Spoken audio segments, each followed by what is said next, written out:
Salut à tous, aujourd'hui on a rendez-vous avec Arshad. Arshad, c'est vraiment le genre de personne à qui le salariat ne convient pas du tout. Il a essayé plusieurs boîtes, plusieurs entreprises, à chaque fois ça ne se passait pas bien, ce qui fait qu'il a un CV qui pourrait tenir sur un cahier. Il aurait souhaité investir dans l'immobilier comme beaucoup, cependant le fait qu'il ait autant d'expérience dans des boîtes différentes, qu'il n'ait pas de CDI, tout ça, ça représente des freins qui font que le banquier était forcément très frileux. Les choses ont voulu qu'il s'oriente vers l'autopartage et à ce jour, c'est quelque chose qui lui convient parfaitement puisqu'il a pu investir, passer de un véhicule à 4 véhicules et il est actuellement en cours de professionnalisation. Avant de le retrouver, si tu ne me connais pas, je suis Patrice Sonnel, autopartageur depuis 2019. Si tu veux en savoir plus sur moi, tu vas tout trouver en description et tu pourras aussi trouver mon e-book offert sur l'autopartage. N'hésite pas à mettre un gros like si tu aimes ce genre de contenu et je te dis à tout à l'heure.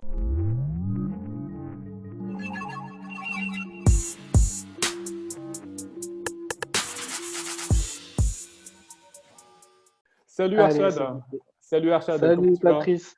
Ah ben, je Bah suis écoute, impeccable. je suis vraiment content de t'avoir. Toi, tu es parmi mes premiers contacts sur Instagram, parce que Ouais, tu avais lancé ta chaîne Insta qui s'appelle Langevin Auto.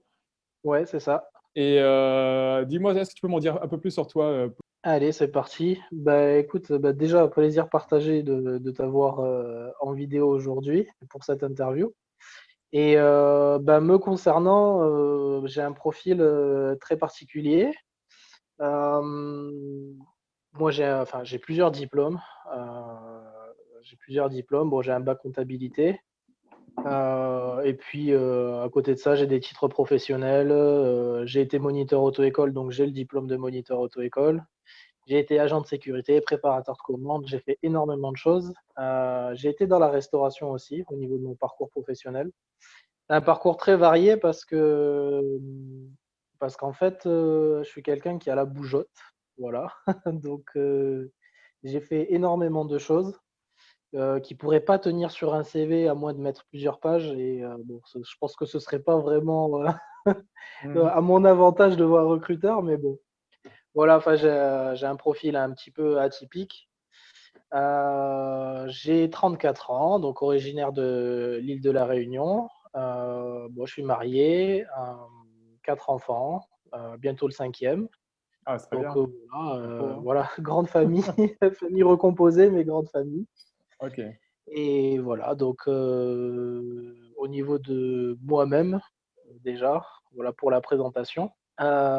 Et puis, bah voilà, donc l'aventure de l'autopartage depuis fin 2018. Mais tu me disais que tu étais technicien solaire, c'est ça?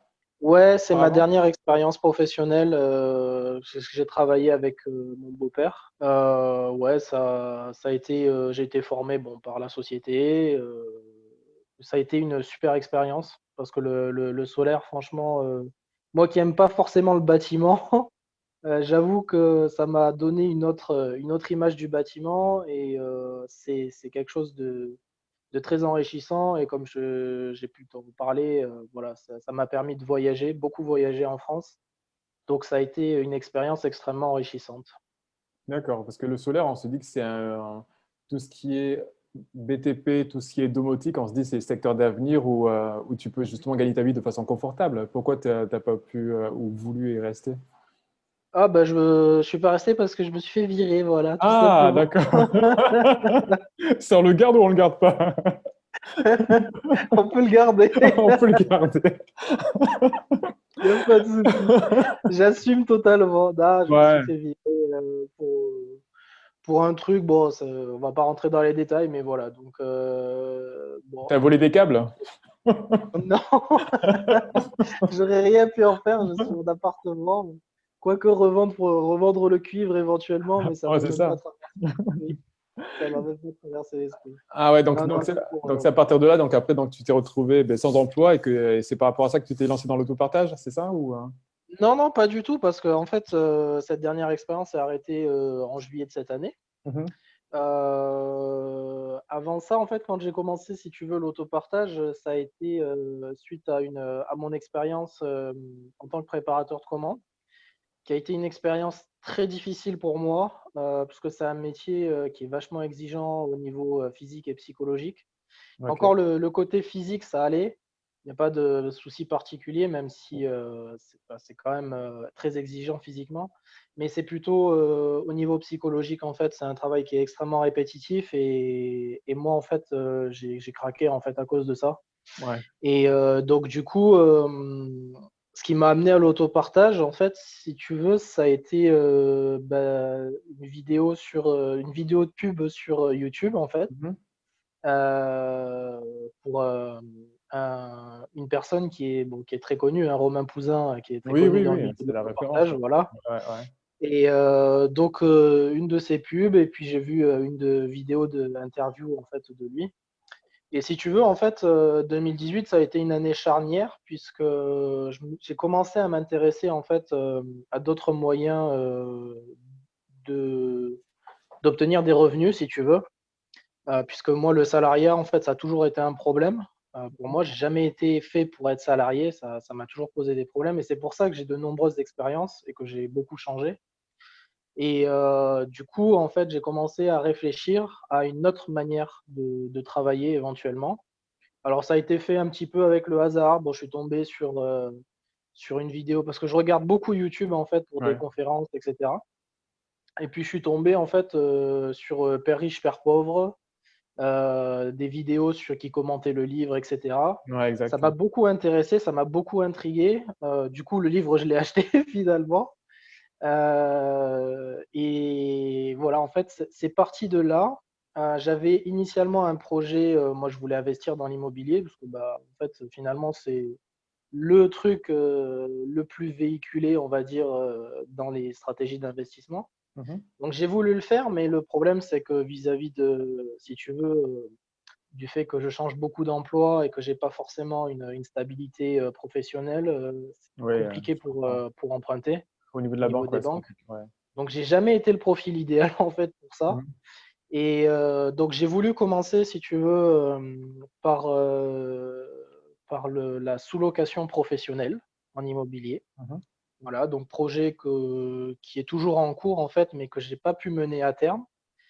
Et puis, comme je voulais embarquer mon épouse, en fait dans cette aventure, lui faire découvrir une autre manière de travailler et cetera, puisque c'est quand même important qu'en couple, en fait, on soit, sur la même longueur d'onde. Oui, complètement. Je lui ai parlé voilà, de la sous-location professionnelle et si tu veux, malheureusement, elle a un background, une expérience perso un peu difficile avec l'immobilier. Voilà, donc elle était pas pas motivée pour ça, pas D'accord. motivée dans un premier temps. Donc il a fallu, si tu veux, que je trouve une autre manière en fait de l'amener, Mmh. voilà, sur les stratégies d'investissement, sur le développement de revenus alternatifs. Mmh. Et puis je lui ai proposé l'autopartage. Je lui ai dit: «Écoute, tu as de l'épargne de côté. Cette épargne-là, si tu la laisses sur ton compte bancaire, sur ton compte épargne, elle va te rapporter un café à la fin de l'année. Ouais, c'est ça, ouais. Viens, on essaye autre chose, on investit, on achète une voiture». Je lui ai parlé de l'autopartage et en fait, c'est une idée qui l'a séduite tout de suite, en fait. D'accord. Donc je me suis dit: «Bon, bah, c'est impeccable, commençons par ça et puis on verra ce que ça donne». Et puis donc voilà, du coup, j'ai acheté mon premier véhicule, OK. avec l'argent de ma femme qui a été, ma banquière sur Mmh. beaucoup de projets. Mmh. Mais voilà, donc du coup, on a investi, elle principalement en capital et moi en travail puisque c'est moi qui m'occupe, des véhicules, on va dire, Ouais. quasiment exclusivement, quoi. Elle m'a aidé un petit peu, mais c'est moi qui m'occupe de quasiment toute l'intendance, toute la gestion des locations, les nettoyages, tout ça. OK. Et donc tu as Et donc du commencé coup, voilà. ouais, donc tu as commencé avec, combien de vé tu as commencé directement avec plusieurs véhicules ou, un premier véhicule? Non, un premier véhicule pour tester, donc j'ai acheté une Renault Twingo, à une mamie de 93 ans. Waouh! Donc ça a été une, super affaire parce que la voiture, était quasiment neuve, en fait. Mmh. Et donc ça a été mon point de départ, parce que je voulais quelque chose en fait, j'avais commencé, si tu veux, à regarder un peu les véhicules qui étaient loués, parce que j'habite à Nîmes, du coup, Mmh. donc j'ai regardé un petit peu à Nîmes ce qui se faisait. Je trouvais que niveau qualitatif, c'était pas exceptionnel et je voulais me démarquer en amenant un véhicule, quand même, de qualité, parce que Ouais, ouais. c'est quelque chose sur lequel, j'ai toujours mis l'accent, en fait, la qualité. D'accord, Et puis, d'accord. bon, voilà, je suis tombé sur cette occasion qui était absolument formidable, à un prix imbattable. Mmh. Et donc, du coup, j'ai commencé avec ce véhicule. Et on a commencé fin novembre, vraiment fin novembre, début décembre. Et ça a été un premier mois exceptionnel, parce que j'ai loué 28 jours sur le mois de décembre pour mon Ah oui. premier mois de location. Oui, parce que Et décembre, donc, c'est en un fait, excuse-moi, parce que ouais, décembre, c'est un mois qui est aussi, important pour les autopartageurs, hein, comme juillet, août, ouais, tout à fait, c'est ouais, ouais, tout à fait. Mais plus pour, si tu veux, pour la partie des fêtes de fin d'année. exact. Mais là, vraiment, ça a été tonitruant le démarrage sur tout le mois de décembre. 28 jours, j'étais choqué en réalité. Mmh. Et je me suis dit, et là, je repensais en fait, si tu veux, aux vidéos de Romain Pouzin où on entendait, ouais, j'ai 21 véhicules, je fais 10 000 € par mois. Moi, j'arrive avec une seule voiture, je loue 28 jours sur le premier mois. J'ai dit, mais c'est de la folie, Mmh c'est mh, quoi ce truc? mmh mh. C'est exceptionnel. Et puis, bon, je me suis remis, si tu veux, un peu dans le contexte. Je me suis dit, bon, c'est décembre, il y a quand même les fêtes de fin d'année.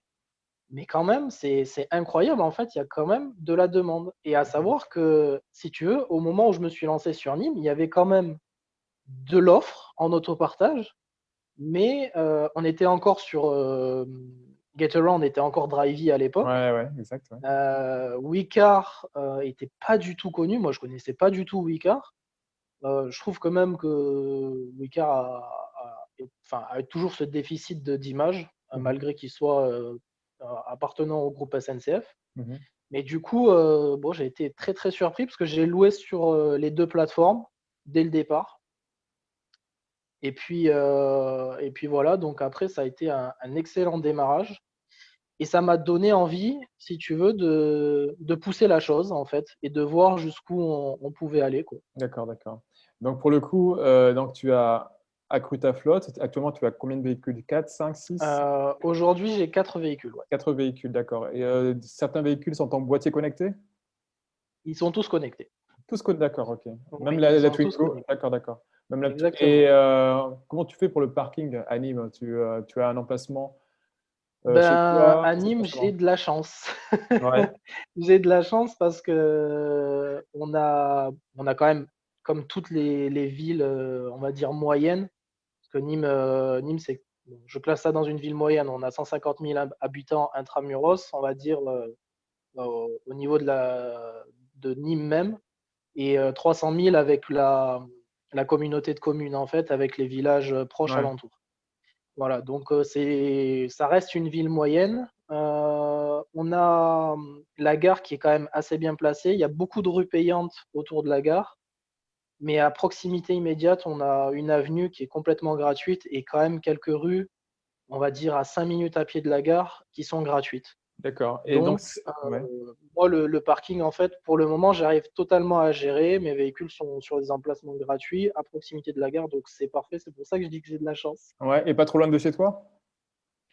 Moi, j'habite à 10 minutes, 10-15 minutes à pied de la gare, À pied, donc 2 c'est ouais, donc kilomètres. ouais, ouais. Donc, je suis juste à côté de mes véhicules et ce qui me permet d'être assez réactif, en fait. Ah, c'est bien ça, et je veux dire le quartier de la gare à de Nîmes, c'est pas trop, comment on appelle? Criminogène? C'est-à-dire il y a pas trop de dégradation, de violence? Non, ça va. Non, bah, en fait, malgré que Nîmes est quand même disons quand même, on a quand même une image de criminalité assez élevée. On fait partie des Ouais. villes où la criminalité est le plus élevée en France. Mmh mh. Ça paraît surprenant, mais c'est le cas. Mmh mh. Jusqu'à présent, pas grand-chose à signaler niveau dégradation.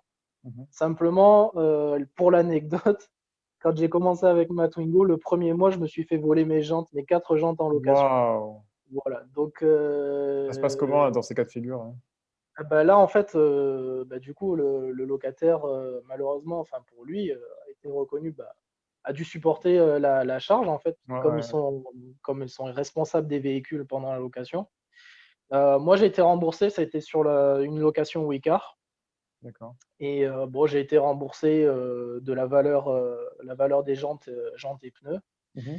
Heu, ça m ça m'a pas, on va dire, ça a été, une expérience un peu bizarre parce que bon, c'est le premier mois en plus Oui. et c'était sur ma troisième location, je crois, deuxième Ah ou oui. troisième location. Ouais, ouais. Donc ça a été vraiment tout de suite. Bon après j'ai fait une petite erreur, c'est que j'ai pas vérifié, j'avais pas d'écrou anti-vol sur les jantes et Ouais, mais bon. naïvement je me suis dit que bon, il y aurait pas de problème là-dessus. Mhm. J'ai pas du tout pensé et puis bon bah voilà, j'ai eu ça. Mais en dehors de ça, on va dire qu'il y a pas, j'ai pas eu comment on appelle ça, de sinistre, on va dire, dû enfin, à des gens qui me rayeraient les voitures ou quoi que Ouais. ce soit. Donc, Parce que je ne sais pas si tu as suivi les différents influenceurs qui font l'autopartage et il y a eu pas mal de dégradations ces jours-ci, hein. Moi, je l'ai vécu aussi, un rétroviseur qui a été cassé. Mais après, bon, ah c'était ouais, juste la vitre, donc en fait, j'ai recommandé la vitre. ouais, Apparemment, c'est la locataire, donc la locataire, ben, elle a été ponctionnée au niveau par Gaterin, donc ça s'est réglé. d'accord. Mais je crois qu'il y a Mickaël, Mission Investisseur, lui, qui a toutes ces voitures qui étaient garées dans je sais pas quelle rue. Elles ont été Ouais, rayées. Il racontait ça, donc c'est des choses qui peuvent arriver, ouais, effectivement. ouais, bien sûr, mais bah, ça va encore parce que, enfin, de mon côté, ça va encore parce que enfin, Nîmes fait partie des villes où il y a quand même une énorme surveillance vidéo. Oui. Il y a plus de 200 caméras, je crois, hein, Mm. au centre-ville de Nîmes. Donc, on va dire que ça limite un petit peu. La criminalité, elle se fait sur des quartiers bien précis, Ouais. qui sont éloignés du centre-ville. On va dire que moi, je suis pas dans l'hypercentre, parce que par rapport à la géographie, si tu veux, de Nîmes, l'hypercentre, ça fait un espèce de triangle. Il y a trois avenues. Bon, il y a les arènes, tous les monuments, enfin une grande partie des monuments romains qui font on va Ouais, dire ouais, bien la sûr. réputation de Nîmes. Ouais, ouais. La gare est un peu en retrait. Mhm. Elle est à 10 minutes en fait à pied de l'hypercentre.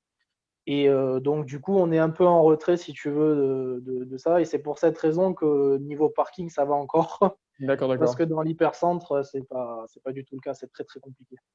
Alors, toi, tu es en voie de professionnalisation, il me semble, hein.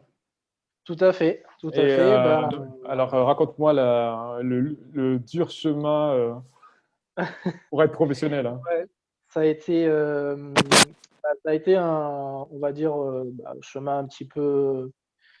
Bon, je pense un développement assez normal. Je ne sais pas si on peut dire rapide, pas rapide. Je pense que d'autres ont été plus rapides que moi au niveau développement. Donc, j'ai commencé en 2018, fin 2018, donc avec la Twingo. J'ai eu un début d'année 2019 en demi-teinte, vraiment, ouais, vraiment pas terrible, hein. Sur les 5 premiers mois, ça n'a pas été terrible du tout. Et puis, il y a eu l'été qui est arrivé. Et l'été arrivant, et comme on est une ville super touristique, je me suis dit, bon, on va essayer de mettre un coup d'accélérateur. Donc, j'ai fait un emprunt pour acheter mon deuxième véhicule en juillet, donc une Volkswagen Polo. Et ça a été la meilleure chose que j'ai faite, en fait, en réalité, depuis que j'ai commencé. Donc, j'ai vécu un été particulièrement, on va dire, un été 2019 particulièrement chargé. Oui. Donc, ça a été bien pour les revenus, très très bons revenus. Et une fin d'année, alors je ne sais pas pourquoi, mais une fin d'année qui a été très, très prolifique au niveau des locations. Il y a vraiment, moi sur mon année 2019, c'est vraiment double face, quoi. C'est-à-dire les 6 premiers mois, il y a personne et les 6 derniers mois, ça a été plein, plein, plein, plein, plein. J'ai fait des excellents revenus, enfin excellents chiffres, chaque mois en plus de juillet jusqu'à décembre. Mhm. Et donc ça a continué, donc avec 2020 où j'ai eu un début d'année, on va dire, tout à fait normal avec un mois de janvier calme, un mois de février qui a été très fort. Et puis après, bon, il y a eu le confinement, donc ça a été 2 mois très compliqués. J'ai fait qu'une seule location sur les 2 mois, donc très très compliqué. Et la reprise qu'on connaît tous, qui a été totalement historique en juin 2020. Juin 2020, c'est reparti très fort. et puis l'été, très, très fort aussi. Et donc du coup, j'avais 2 véhicules jusque début juillet 2020. Et puis, comme j'étais, donc du coup, en juin dernier en procédure de licenciement, je me suis dit: «Bah, je tente un coup de poker».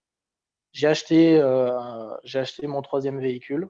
Donc là, par contre, c'est sur fonds personnels, j'ai pas emprunté pour celui-là. J'ai acheté le troisième véhicule et puis, 1 mois après, j'ai acheté le quatrième en fait, durant l'été, parce que je voulais vraiment essayer de profiter un maximum de l'été. Et donc du coup, début fin juillet, en fait, je me suis retrouvé avec 4 véhicules et voilà donc une progression, on va dire, 4 véhicules en 18 mois à peu près. D'accord. De 1 à 4 véhicules en 18 mois. Mais est-ce que là, si tu devais vivre que de la voiture, que des locations, tu pourrais en vivre ou pas actuellement? Non, ce serait compliqué. Ah ouais, Ce d'accord. serait compliqué parce que, pour être honnête, je veux dire, c'est tellement fluctuant. Et puis pour le moment, on a une année qui est particulière, hein. Je veux dire, avec les conditions sanitaires qu'on est en train de vivre, les annonces gouvernementales qui menacent confinement, pas confinement, on ferme les restaurants, les bars, on ferme pas. C'est très très compliqué. Et comme on dépend, enfin nous, on est une industrie qui dépend du tourisme en fait, en réalité, C'est vrai. principalement. Enfin, en tout cas, pour certains d'entre nous, parce que ça dépend les villes dans lesquelles on est, mais moi, particulièrement à Nîmes, je dépends quasi exclusivement du tourisme, parce que moi, ma clientèle, elle est à 95% parisienne. Ah oui, Donc, quand même. moi, pour moi, je dépends exclusivement de ça. Mmh. Donc, aujourd'hui, si tu veux, je pourrais en vivre, mais ce serait compliqué. Ce serait compliqué. Il faut être honnête, ce serait compliqué. J'ai pas encore assez un développement suffisant, pas assez de véhicules pour pouvoir, on va dire, me tirer un revenu décent et assumer les charges de ma famille, quoi. Parce que bon, comme D'accord, je l'ai dit, comme je c'est te l'ai important. dit Ouais. en off, j'ai une grande famille, donc Ouais. il me Et faut quand même des revenus assez élevés. ton avenir, tu le vois dans l'autopartage, c'est-à-dire grandir vraiment avoir ta société ou avoir une petite société et d'autres investissements à côté? C'est quoi ton Voilà, bah, en fait, c'est plutôt la deuxième solution effectivement, je pense que je vais devoir me diversifier, non pas parce que je pense que l'autopartage, ne suffira pas. Je pense que je vais avoir un développement un petit peu lent, au niveau de l'autopartage puisque, en fait, ma stratégie actuelle est de développer, si tu veux, une clientèle locale, en fait, à Nîmes. En sachant qu'à Nîmes, en fait, on est dans un schéma où, soit tu prends le bus, soit tu as ta voiture. Et ouais, en fait, l'entre-deux n'existe pas vraiment, même si, j'avoue que depuis, les 8 derniers mois, il y a quand même je vois quand même de plus en plus, de locataires, nîmois, qui accèdent, en fait, à ce service d'autopartage.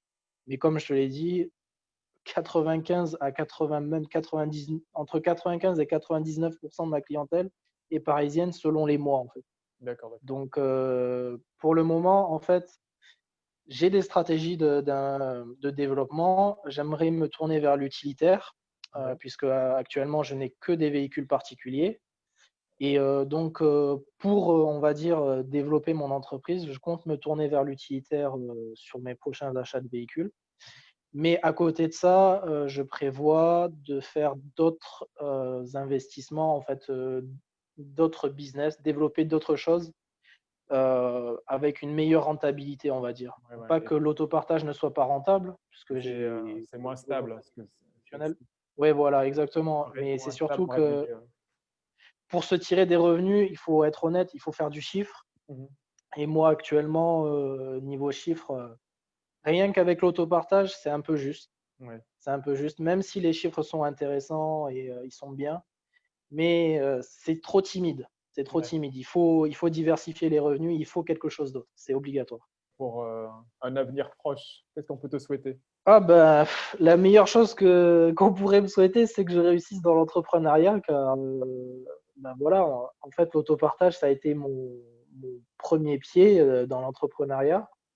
Voilà, aujourd'hui, je compte, m'investir totalement, dans l'entrepreneuriat. Donc, effectivement, je suis, enfin, finalement, j'ai éludé le sujet, mais, effectivement, comme je suis en cours de professionnalisation, Alors pas parce que pas par rapport à mes revenus, ça n'a pas été un problème. Simplement, les revenus de location ont dépassé la barre fatidique des 8 227 € au niveau du chiffre. Et donc, actuellement, je suis redevable de charges sociales, de cotisations sociales à l'URSSAF. Et ces cotisations sont beaucoup trop élevées, faut être Ouais, honnête, oui, oui. beaucoup trop élevées. Et donc, si on met ça aussi dans la balance des revenus, c'est quelque chose qui grève lourdement le chiffre qu'on peut réaliser. Parce qu'il y a déjà, comme on le sait tous, la commission de Commission. la plateforme qui est quand même assez élevée. Mhm. 25% pour Getaround, parce que je loue quasiment exclusivement sur Getaround désormais. À 30% même, tu veux dire. En fait, comme j'ai 2 véhicules connectés, enfin 2, j'en ai Ah 4, oui, mais oui, oui. Oui, oui, oui, oui. à partir de 2, en fait, la commission passe à 25%. Et comme je l'avais évoqué en fait sur ma chaîne L'Enjeu Auto sur une story, quand on additionne les revenus, enfin la commission qu'on doit reverser plus les 33, c'est 31 ou 33% de cotisation URSSAF sur le chiffre d'affaires. Bon, après, il y a un abattement de 60%, etc. Mhm. En gros, ça enlève quasiment 28% en fait. Si on prend le chiffre d'affaires total, Mhm. il y a 25% qui part pour la commission pour la plateforme Getaround Mhm. et environ 24 à 28% qui part en cotisation sociale. Donc, j'avais calculé qu'il restait entre 45 et 50% en fait Ouais, de et revenus puis dans les 40, 45% dont tu parles, il y a quand même les frais d'entretien, puisque il y a les Voilà, c'est avant, réparations, voilà, les exactement, c'est réparations. avant frais d'entretien et frais Ah, divers, ouais, donc effectivement. ça Donc, peut. Ouais, ça rend les choses compliquées et c'est pour ça que je me suis tourné vers la création d'une société. C'est pour pas que, comme je l'ai déjà dit, en fait, moi, j'ai aucun problème à payer des cotisations sociales puisque mhm, le système est comme ça et que c'est un système qui profite à tout le monde. mhm, Et je suis pour la solidarité, il n'y a aucun problème. mhm. Seulement, dans le développement de mon activité, aujourd'hui, payer des cotisations sociales, c'est me tirer une balle dans le pied, en fait. Bien sûr, bien sûr. Et donc c'est pour ça que je passe en société. C'est pour justement éviter ces cotisations sociales Mhm. et pouvoir pérenniser le développement de ma société, en fait. Et Ouais, ouais. espérer, en fait, un développement d'activité qui à terme peut-être débouchera sur la possibilité de me verser des revenus. Je l'espère en tout cas, c'est le but. Mais voilà, aujourd'hui c'est compliqué. Si on parle de tout ça, non, c'est impossible de me tirer un salaire, quoi. C'est impossible. En fait, le truc le but de l'État, c'est soit tu utilises ces plateformes collaboratives pour compléter tes revenus, ou soit Mhm. tu frappes fort et là, tu passes en entreprise. Et comme le disait Julien dans l'interview juste avant, c'est que l'État est très favorable à la création d'entreprises, quoi. Ils vont favoriser les Ah ben, entrepreneurs plutôt que les particuliers. tout Donc, à fait, mais ça c'est quelque chose justement que j'ai compris durant l'année 2018 et c'est pour ça que je me suis lancé en fait hmm, dans l'autopartage. C'était avec le but déjà de me professionnaliser en espérant à terme pouvoir créer une entreprise. Et je l'ai compris très vite, en fait, la France, c'est un pays, comme la plupart des pays occidentaux, sont des pays qui favorisent l'attrait économique, en fait, et donc les acteurs économiques, et donc les entreprises. Même si, voilà, il faut vraiment différencier, c'est vraiment un propos à nuancer, c'est vraiment les entrepreneurs et les personnes qui créent des sociétés qui sont favorisées. Parce que hmm. quand on parle d'entrepreneuriat, on peut penser à tous les entrepreneurs, les auto-entrepreneurs ou micro-entrepreneurs, comme on appelle Oui. ça maintenant. Mhm. Mais la micro-entreprise, c'est une fourberie Oui, qui complètement, hein. est cachée. C'est juste pour C'est une cacher que fourberie. tu es au chômage et que tu. Ah oui, non, mais Et c'est quand une tu te fourberie cachée. revendiques, voilà. C'est totalement incroyable, en fait. Oui, c'est pas. Je suis surpris que ça existe encore, quoi. Non, mais c'est bien. Je suis content que tu aies trouvé ta voie parce que quand tu as fait des années de salariat et qu'à chaque fois tu changes parce que tu t'entends pas avec les collègues, la mentalité te convient pas, ou alors que c'est pas stimulant intellectuellement. Et puis Voilà, c'est ça. là tu as trouvé ton truc où l'autopartage, c'est pas un investissement où tu lances ton truc et puis tu attends. Tu es obligé de te réinventer tout le temps, réajuster tes prix, refaire tes annonces s'il faut, euh, proposer notre véhicule. Et c'est ça, tu es toujours obligé d'avoir un feedback. C'est quelles sont les nouvelles stratégies, qu'est-ce que je fais lorsque les demandes sont tombées, c'était toujours obligé de te réinventer. Donc, c'est aussi pour Bah, ça que je tout suis à content fait. En d'avoir fait. créé le groupe, là, le groupe qui est maintenant sur Telegram. Et c'est vrai que Ouais. ben, le fait qu'on ait chacun nos sensibilités, notre façon de réfléchir, ça nous a fait avancer, ça nous a fait cartonner cet été. Parce qu'on a Mm. tous. Donc, Oui, non, mais on a eu un été exceptionnel. Hein, c'était top. Ah ouais, franchement. Mais franchement, au départ, bon, moi je suis venu sur le mastermind que tu avais créé Mhm. sur WhatsApp. Mhm. Et franchement, ça a été vraiment génial en fait, parce Mhm. que le fait de pouvoir se rassembler et pouvoir s'entraider comme ça a Mhm. été extrêmement bénéfique. Et effectivement, on a pu tous en profiter et tous se refiler des bons tuyaux pour capitaliser durant l'été. Donc, non, non, ça a été super bien. Franchement, c'est. Moi, je me rappelle encore, je ne sais pas si tu te rappelles, des gens qui étaient, on était au mois de mai 2020 et les gens Mhm. disaient, ah, c'est bon, je suis déjà réservé, je suis déjà full pour cet été. Et après, quand ils ont vu. Oui. C'est vraiment dans tout ce qui est tourisme, en fait, être réservé à l'avance, sauf si on est dans de l'ultra luxe ou des choses comme ça, c'est la pire chose qui puisse arriver. Parce que ça veut dire qu'on a un rapport qualité-prix qui est tellement bon que tout le monde en fait prend. Et en fait, finalement, il faut de tout. On Ouais. va dire que ce soit dans de la location courte durée, dans l'immobilier ou de l'hôtellerie ou etc. Il faut de Hein. tout. Et nous, en fait, on arrive à profiter justement de ces personnes en fait qui ont des stratégies on va dire sécuritaires, on va Ouais, c'est dire. ça. Des stratégies qui rassurent. Ils se disent ah ouais, c'est magnifique, j'ai 3 mois de réservation d'avance. Ouais, ouais. Et nous, ça nous permet d'arriver derrière et de proposer des prix plus élevés et de récupérer la clientèle qui est prête à payer pour Ouais, avoir les c'est ça, véhicules restants, en fait. c'est ça. Pour rappeler, ta page Instagram, on te retrouve sur Instagram à quel nom? Ouais, c'est Langevin Auto sur Instagram. Donc, également une page Facebook donc, qui est liée. Donc, voilà. Donc, je suis sur Facebook, Instagram, mais je suis plus actif sur Instagram quand même que Mhm. sur Facebook. Voilà, donc on peut me retrouver facilement sur Insta. Ça a été une rencontre vraiment très très sympathique. J'espère que toi aussi tu as apprécié. Sache que je publie une vidéo tous les dimanches à 19 h, donc n'hésite pas à t'abonner pour recevoir les notifications de publication. Je te dis à bientôt.